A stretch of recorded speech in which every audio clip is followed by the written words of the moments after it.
Hi again, everybody.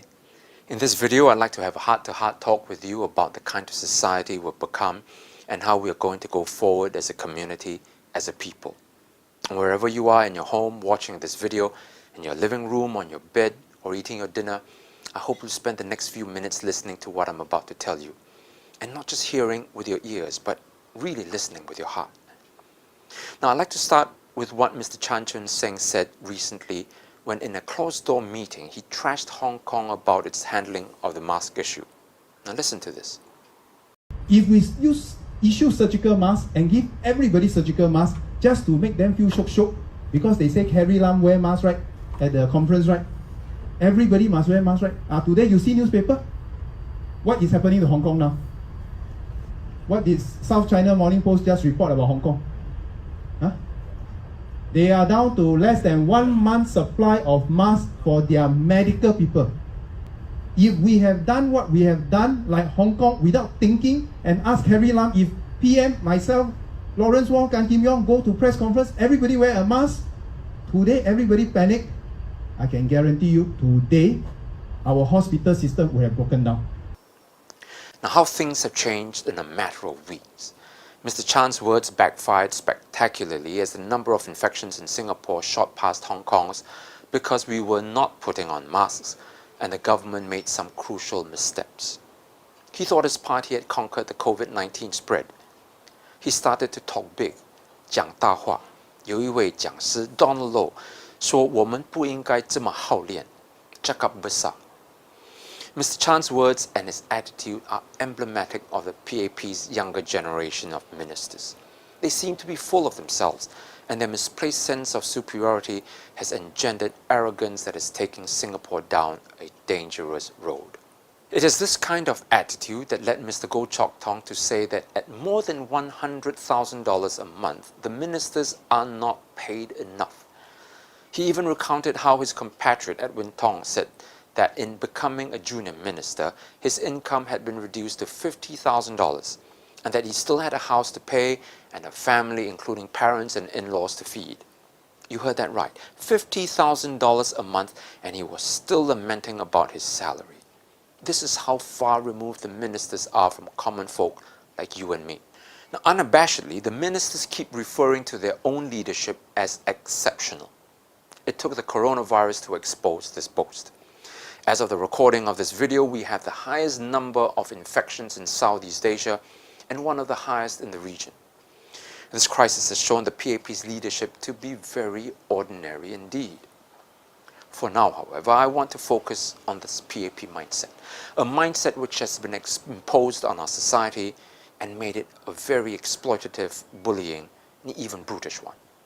How else can you explain the fact that while ministers pay themselves such huge amounts but refuse to enact a minimum wage law? It is also this mindset that suppresses the wages of our workers. Foreign workers, including PMETs, are imported in staggeringly large numbers. To give you an idea of how many foreigners we have here, nearly 40% of our 5.7 million population is not Singaporean. And many of them are PMETs, competing with Singaporeans on who can stomach lower wages. It is a race to the bottom. And the Prime Minister even tells us that if we keep talking about work-life balance, the Vietnamese, Indians, and Chinese will steal our lunch. The message? Work harder, work longer, work cheaper. It is also this mindset that forces our elderly to continue working past their retirement age. Now listen to this shocking piece of news straight from the horse's mouth. The increase in employment rate of Singapore citizens over the last decade was driven most consistently by those aged 65 and over. But the minute you advocate more spending for the poor and the elderly, ministers like Vivian Balakrishnan will scold you. How much do you want? Do you want 3 meals in a hawker center, food court, or restaurant? Now, he also waxed hyperbolic when the SDP proposed minimum wage and increased social spending, saying, "The SDP will set us on the road to Greece, and it is the duty of my team to awaken Singaporeans to the dangers of such policy prescriptions." But when the PAP bills Jewel Changi for $1.8 billion, and goodness knows how much more for the Founders Memorial, it's money well spent. And then there was the report by the Online Citizen that a few of the dormitories that housed our foreign workers in dismal conditions and now centers of COVID-19 infections were run by businessmen who were grassroots leaders with the People's Association. The TOC also reported that the wife of one of these businessmen had showcased their weekend party house at Sentosa Cove, which sits on a, now wait for it, $9,000 per square foot plot of land. To give you an idea of how much this is, a typical 4-room BTO flat at this price would cost nearly $9 million. She described in detail how she furnished her home with exquisite furnishings, even turning one of the rooms into a winter haven where the cold blast from aircon creates an icy feeling and complemented by a fireplace. The stair to the basement is meant to be like a runway where guests can sashay and strut their stuff. And for dinner, there is a 22-seat custom-made table with bronze legs and a high-gloss finish, and so on and so on.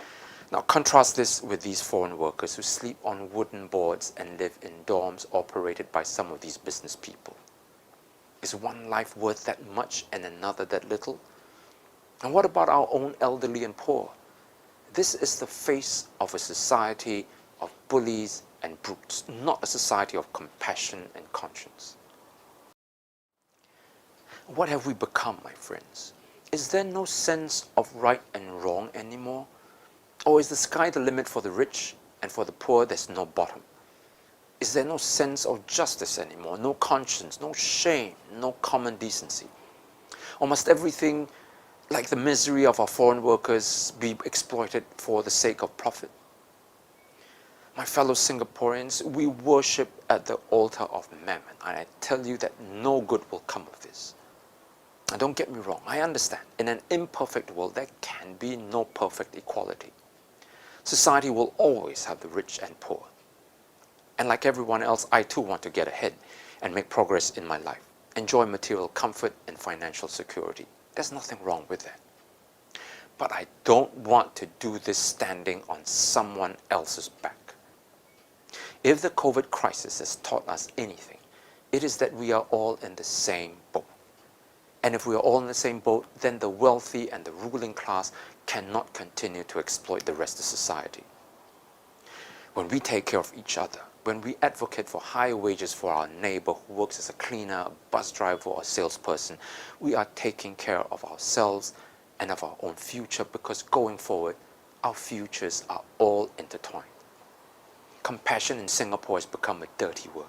It's been made into a dirty word by the PAP. It's been hammered into our minds that if we practice compassion, our economy will become bankrupt like Greece, and so we must always think of stealing someone else's lunch. But I'm here to tell you that this is untrue. I'm here to tell you quite the opposite, that if we continue listening to the PAP and exploiting the weak and poor in society, we will assuredly become bankrupt, morally and socially bankrupt. And this will tear society apart and ultimately ruin our economy. I want to make sense to you. I want to appeal to your sense of decency. We are better than this. I want to articulate a new way of doing things, to tell you that there is a better way to run our society, where we have a government that is compassionate and humble enough to see that power is a privilege that must be earned and not an entitlement that must be preserved through manipulation and intimidation. One that doesn't keep thinking that it is exceptional and trashing other government leaders. One where ministers don't pay themselves million-dollar salaries while denying our low-income workers minimum wage. One where the wealthy own multi-million-dollar homes while our poor barely make it in life. And one where we stop striving to attract billionaires, but rather work to make our society one with the world's happiest people. My colleagues and I and the SDP invite you to come and build this vision with us. These are values that matter. A society without values is a society devoid of humanity, and a society without humanity is one too frightening to contemplate, and worse, one that will not last. Now, I've spent my whole life fighting for these values, and if I had another life, I'd spend it doing the same, because I don't want to live in a society that has no soul. I want to live in a society where values matter, where people matter. And can we envision such an alternative? Can we conceive of such a society? Of course we can. But we need to have the courage to care, the courage to listen to the nature of our better angels. I have never stopped believing in Singapore, in you, my fellow Singaporeans. We must aspire to a bigger and better nation. I hope that as you're at home in this lockdown, you'll think about what I said and come and join me and my colleagues to help make this vision a reality. I'll talk to you again soon.